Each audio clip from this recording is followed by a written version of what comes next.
people get very sucked into the lifestyle. They don't understand the true costs of things. And before you know it, you've been here however many months and perhaps you haven't saved anything. Typically, there isn't retirement funds here for people. So as time goes by, you can very easily, spend too much money. And perhaps one of your motivators for moving to this part of the world was to earn more and save more. But very quickly, you can not be in that position.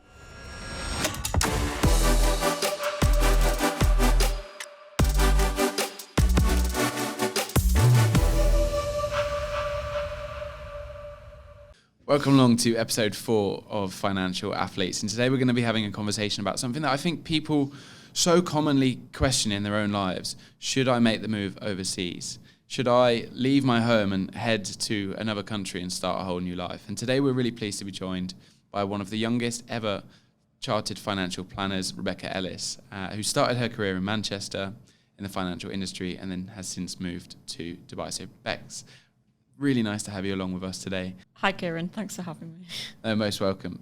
So, Rebecca, let's just talk about your background a bit. When you started in finance, what was the main motivators for you moving into the industry when you were coming out of university?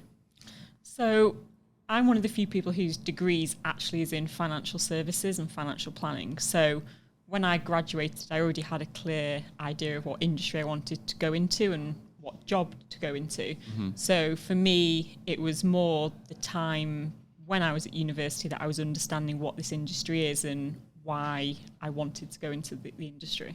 So what are the key differences? You said you studied financial services as opposed to finance, which is perhaps more common. What are the key differences there?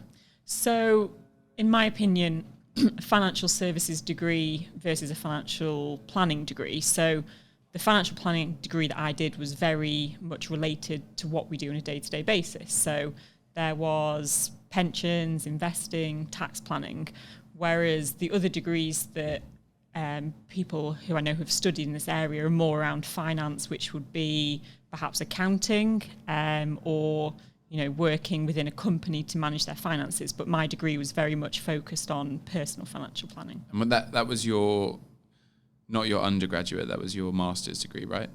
Undergraduate. That was your undergraduate degree. So that's quite rare. Not that many universities offer that as a degree choice? No, so at the time there was only a couple of universities who did offer a degree like that. Uh-huh. But actually when I first went to university, that wasn't the degree that I initially picked. Oh, really? So what was your initial choice? My path into this was through an accounting degree. Okay. So when I was doing my A-levels and at the time where I was choosing what the next steps would be and what I wanted to study at university, I at that time was very much interested in business and maths. Okay. So I thought the logical thing to do would be study accounting and finance. Got you. So I went off to university to do accounting and finance, and I did the first year, and then essentially some of me and my the people that were on my course were poached to go into this other degree, which was the financial planning degree. Mm-hmm.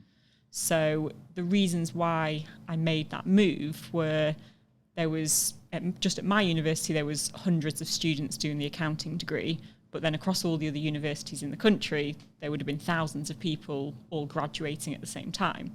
So with the financial planning degree, this was a good time to get into the industry because there was lots of changes going on. They were bringing in the UK a lot more regulations, which meant that a lot of financial advisors or financial planners were retiring and not actually going through the stages to do these additional qualifications. Mm-hmm. So it was a good time for younger people to go into the industry because there was lots of jobs available. And with financial planning, we always find every year there's more and more people that need the services of a financial advisor. For sure. I mean, what do you think was the main driver behind that regulation coming in and that changing at that point in time?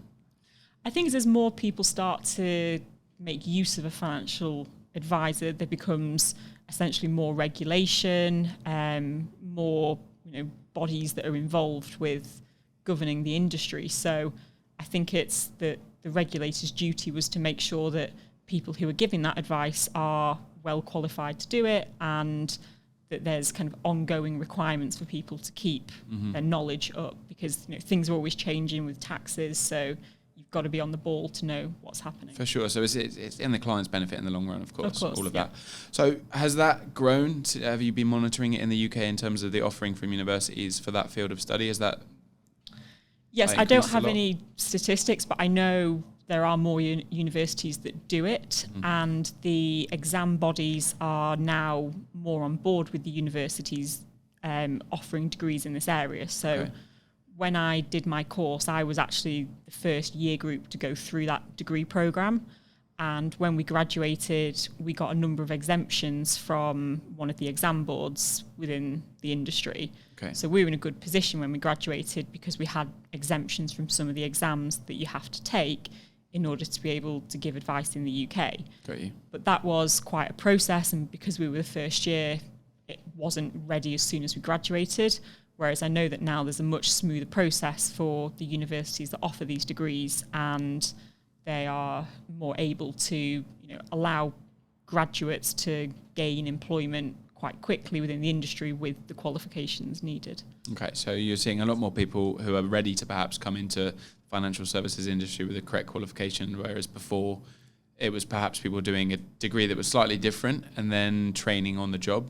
Yeah, exactly. Yeah. Or lots of people who perhaps had started at the bottom and worked their way up. So there's quite, within the financial planning market in the UK, I say there's quite good career progression. Mm-hmm. So you have lots of people that have come in perhaps straight out of college or even straight out of school, started doing the administration side of the role, done some qualifications, and then as time goes by, they keep doing more exams, become more knowledgeable, and are able to go on to quite successful jobs within the industry without even having the degree. Okay, brilliant. So there's different ways to get to that position. Okay. So then you started working in, was it Manchester where you first started out? Yeah. Okay, so tell me about that. How did that journey go out of university into the working world? So I was at university in Manchester and my first job was in Manchester. So in terms of moving to a new place, that was relatively kind of done already. But going into the world of work, was different to the previous life as it is for everybody. You've got a lot more structure. It was quite hectic for me because I was working and doing my qualifications. So whilst I came out of my degree with some exemptions from some of the exams that I needed, I was doing additional studying. So I was working and either getting to work early to do an hour of studying or perhaps do some after work. So it was juggling the different needs there. And was the role as you imagined when you were at university and you transitioned into work? Was it what you thought it was going to be, or were there any main shocks and changes that were a bit unexpected? So I started on a graduate training course, and the idea behind that scheme was you very much started at the bottom and worked your way up. So I think whilst on the degree, and you could probably apply this to quite a lot of degrees, that you're taught the theory and the technicalities behind it all. But what was so different when you actually in the workplace was that you are applying that knowledge and actually using it on real life cases, on clients of the company. For sure. So it was good to be able to think, okay, if you were asked to do something, I've seen this in textbooks, I've been taught it by the lecturers, but now I can actually see it in real life and understand how all the pieces of this puzzle fit together. Okay. Yeah, fair enough. So then how long did you work in Manchester doing that? So I was there for about 2 years. 2 years. And then, this is the main theme of the episode. So then what was it about the UAE? So you're now based in Dubai. What was it that caught your attention? Why did you decide to up sticks and take a real risk and move your whole life over to the UAE? What was the main driver behind that? So the main driver was really that I just wanted to try something new, do something different. So by this point, I'd been in Manchester for about 5 years with studying and working for a few years. I'd done my professional qualifications, so I was a chartered financial planner. So there were other qualifications that I could do, but within the financial planning industry, that's kind of the gold standard that people aspire to get to. So once I'd achieved that, been working for a couple of years, got some experience, I thought now is probably a good time to move if I'm ever going to do it. And I had the kind of security or safety net that I'd done all my qualifications, I had my financial planning degree, and I'd worked in the industry for a couple of years. So I thought, why not take this opportunity now, go and try living in another country. If it doesn't work out, I can come back. And how did that come about, that initial opportunity? So it was Were you actually just headhunted or? through a LinkedIn post, Okay. but that was actually about 12 months before I actually moved. Okay. So I was looking on LinkedIn as you do, and you click through a few pages, and before you know it, you've sent your CV off to someone. So I did that, spoke to the recruiter at the time, and I just decided that it wasn't quite right that time. I just bought an apartment in Manchester. I still had some qualifications to do, and I only really then had about 1 year of actual working experience. So I thought I'd like to do that, but maybe the timing's just not quite right for me now. And I gave myself a list of things that I wanted to get done before I made that move. Right. The biggest one was finishing off the qualifications. So I knew that I would be in a good position to get a role in Dubai, but also if things don't work out, I'm much more qualified than anyone else of my age. So if I need to come back into a role, then touch wood, it wouldn't have been too difficult. Yeah, so you'd built yourself a really solid base at that point. You had property, you had qualifications, you could come back at any point, right? So the UAE is 7 hours on a flight, and you're home if you need to be. So what were the main challenges when you made the move and you came out to Dubai? Was it a big culture shock? As a lot of people speak about online, I think there's a lot of misconceptions about Dubai that perhaps you're someone who's lived here for a number of years now. What do you think of them? So it was an interesting move. I'd never been to the Middle East before. I'd travelled through the airport, but it doesn't really give you a true insight into what the place is like. And, there was friends, family members saying, you move into the Middle East on your own. Is it safe? Is it the right thing to do? But I've now been here for 7 years and I've never once felt unsafe. I found that, the local people here and all the other expats that are in this region, everyone is so welcoming to their community. So in the office that I'm based in, there are lots of British people. So perhaps within the office, I wouldn't say I'm exposed to too many different cultures, but when you're out of the office, whether that's you're in the malls, whether you're with friends, there's so many different cultures that have come together in this region. So you learn so much more about the world because it is such a multicultural place in the Middle East. So would you say, you've said that in your working environment, it's quite similar to home. And then when you're out of work, you've got a lot more cultural diversity there. Would you say that for someone who's considering the move, you have the safety net of your own culture being really strong here, and you have, in your case, lots of British groups and whatnot that you can be with, but you also have the ability to go out there and mix as much as you want to? Yeah, exactly. So, for example, I was discussing this with a colleague earlier this week. If we're in Ramadan or it's Eid, we're much more exposed to the local culture, and the people here have always welcomed us in. So, for example, throughout Eid, you can go to an iftar in the evening, you can learn about music and food that other nationalities or other cultures enjoy. So that is all, exposed to us quite freely. And if you have children in schools here, I think the children are much more exposed to the other cultures that perhaps if you were still in your home country, you might not be exposed to. Yeah, no, quite right. And for people looking to move overseas, would you say that the UAE is the easiest transition? Or do you think that there's perhaps other places? You've only lived here, but do you think this is perhaps the most simple transition from the UK, or where else would you think's on the map for that? Yeah, I'm not too sure on other places, but certainly moving to the UAE, I found it a very easy transition because it is a transient place. There's plenty of people every week, every year coming in and out of the country. So, for example, one of the biggest things that you need to sort out when you move is finding somewhere to live. And there's plenty of people that will help you with your real estate. There's people that will help you with the schools. There's plenty of removals companies. It's all quite accessible. So I think from my experience, it was quite easy to make the move across here. But of course, there's always going to be, hurdles that you have to get over. But there's plenty of people to help, and there's plenty of, Facebook groups or the social media accounts where people are sharing their experiences of when they move to try and help other people. It's very much a knowledge sharing region. There's always someone to help, always someone that so many people in your position. Exactly. Either are currently going through what you're going through or have been through it. So it's fairly simple. When you go back to the UK and you have conversations with people and you say, I live in Dubai, you will commonly get the same reactions like, oh, Dubai, It's a very high end place. Everyone's earning a lot of money. Do you think that's a misconception?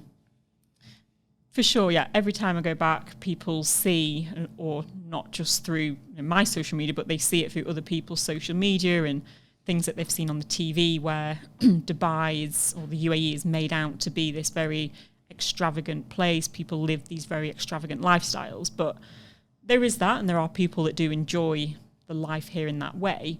But it's also, a normal place to be, in that, people come to work.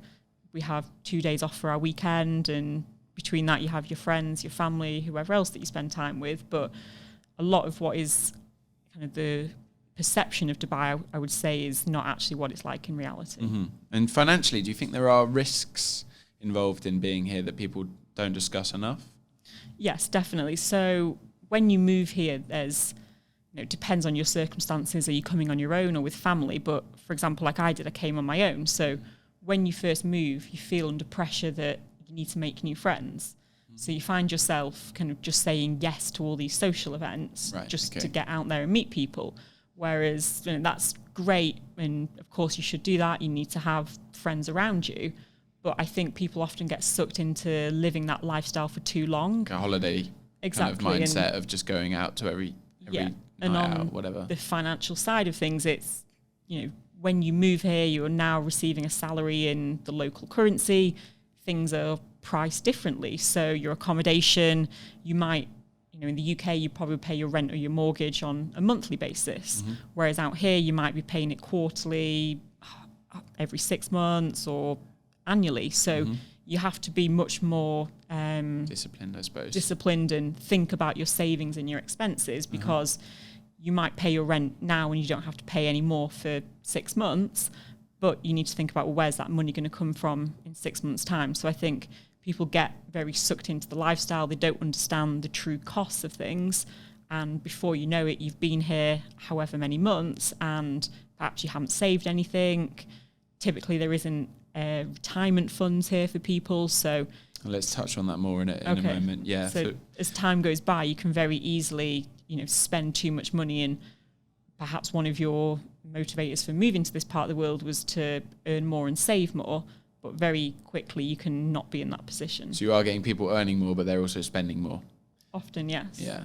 And one thing that is often spoken about in expat groups is how easy credit or lines of credit are here in terms of credit cards and bank loans. Is that something that people should be educated on, a bit more aware of before they come? Yeah, I think it's the same really in any country that you're in. If you're being offered finance from the bank or from another lender, of course you need to be careful. And yes, there are times when that type of money is required and it has its use. But from my experiences, what I found is in this part of the world, the banks very easily will offer you credit, and perhaps the technology with the banks isn't quite where it's up to in other parts of the world, where you could go to 2 or 3 different banks on the same day, take a large loan, which would actually be quite a high in comparison to your earnings. Mm-hmm. And if you're not careful with that money, you can easily spend it and not have any means of repayment. Right. So you're getting a lot of people, as you say, there's a very active social calendar. They're coming, they're spending a lot of money, perhaps on sort of more than they're earning. They're building up debt. And there was some studies done a couple of years ago saying 67% of expats leave the UAE in a worse financial situation than when they arrive, which is surprising considering that most people come here to save money and build up wealth initially when they first arrive. What are the other things that you think kind of drive that? Are there any other, aside from the social calendar, what else do people need to be aware of that might kind of lead them into getting into debt? I think the property market is quite volatile here, so there's lots of peaks, troughs, and I think when the market is high, people perhaps do scale back and they will rent somewhere a bit more affordable. But as we saw kind of through the pandemic and after the pandemic, as the rental prices reduced significantly here, people moved into places that previously they wouldn't have been able to afford, or they lived much more central than what they had done previously. And then when the market picks up, you then either have to pay more for your rent or you have to move somewhere. And of course, every time that you move, there's costs associated with that. people haven't thought about, their commutes, what the traffic will be like. So in Dubai, I'd say because people are so transient, not just from one country to another, but also in, where they're renting. You hear often people move every 12 months into a new place. So things like that are quite expensive, and the pattern of paying your rent, whether it's monthly, quarterly, and so on, that can also affect your cash flow and mean that perhaps you need to take a quick loan, borrow some money just for a short period of time, which then kind of gets people into that kind of spiral habit of doing it and think, I've done it once, or I'll just do it again. Yeah. And especially now, given where interest rates are at, it can be quite dangerous, and it can spiral into a sort of troubling situation rather quickly. Let's talk about income tax, because obviously that's one of the main drivers as to why people come to the UAE. Initially, before it was as glamorous as it is today, there was a lot of pioneers that came out here for high-paying jobs with no income tax. Now, obviously, things are changing in the UAE. We are seeing certain taxes slowly drip-fed into play.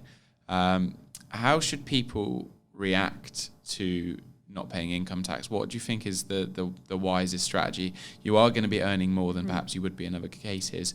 How do you plan around that from a financial planning standpoint? So the way that I've always looked at it is, well, what do you get, let's say, in the UK when you pay your tax? You get education if you've got children, you get your healthcare, and you're likely to get some form of pension provision. So when you come here, you have to factor in whether or not you receive those three things. And if you have children, you need to think, do you personally have to pay for their school fees, or is that being provided by your employer? Same for your healthcare and your pension planning or retirement planning. So I think it's important that if one of those is missing now and you have to fund it yourself, you make suitable provision for that, and you do that from day one. Because you often hear people saying, well, let's use the retirement planning as an example.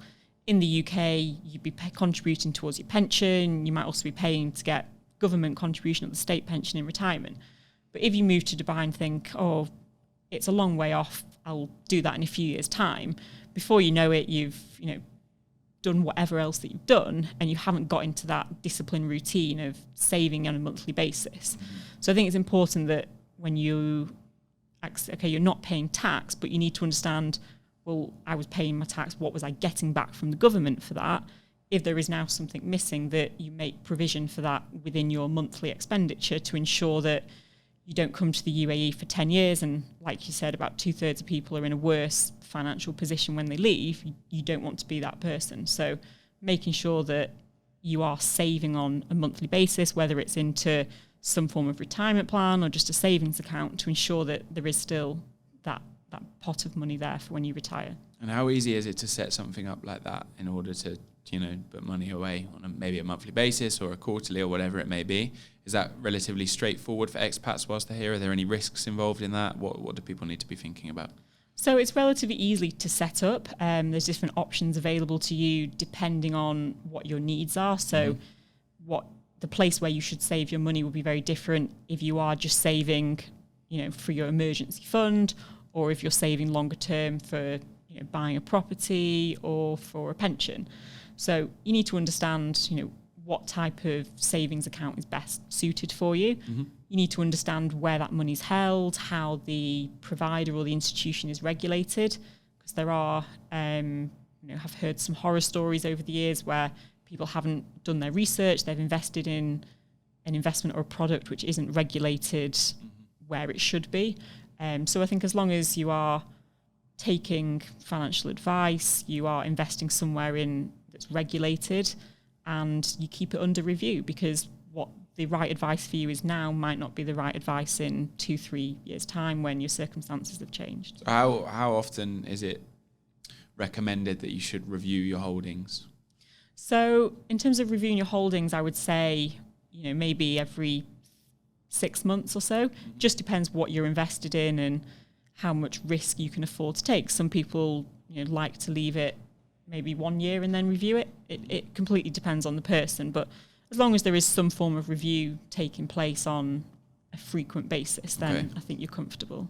Okay, brilliant. So just finally, for anyone who's currently umming and ahhing over the sort of thought of moving overseas to another country, What would you say are 3 bits of advice from someone who's now been an expat for a number of years that you would give to them prior to them deciding to move overseas or not? So I'd say go for it. I think living in a new country does expose you to so many new cultures, ways of life, different food, whatever it is that drives you, you will find some form of that in a new country.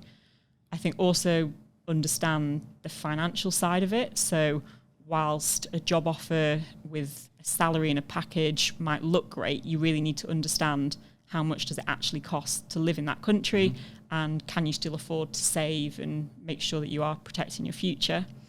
And lastly, probably have a plan and don't let time kind of run away without you making sure that you're still on track to achieve what you want to achieve. Brilliant. Thanks so much for joining us today. Some really great insights there on all things finance and career planning, and then obviously living overseas as an expat. So thanks for joining us. Thanks for having me.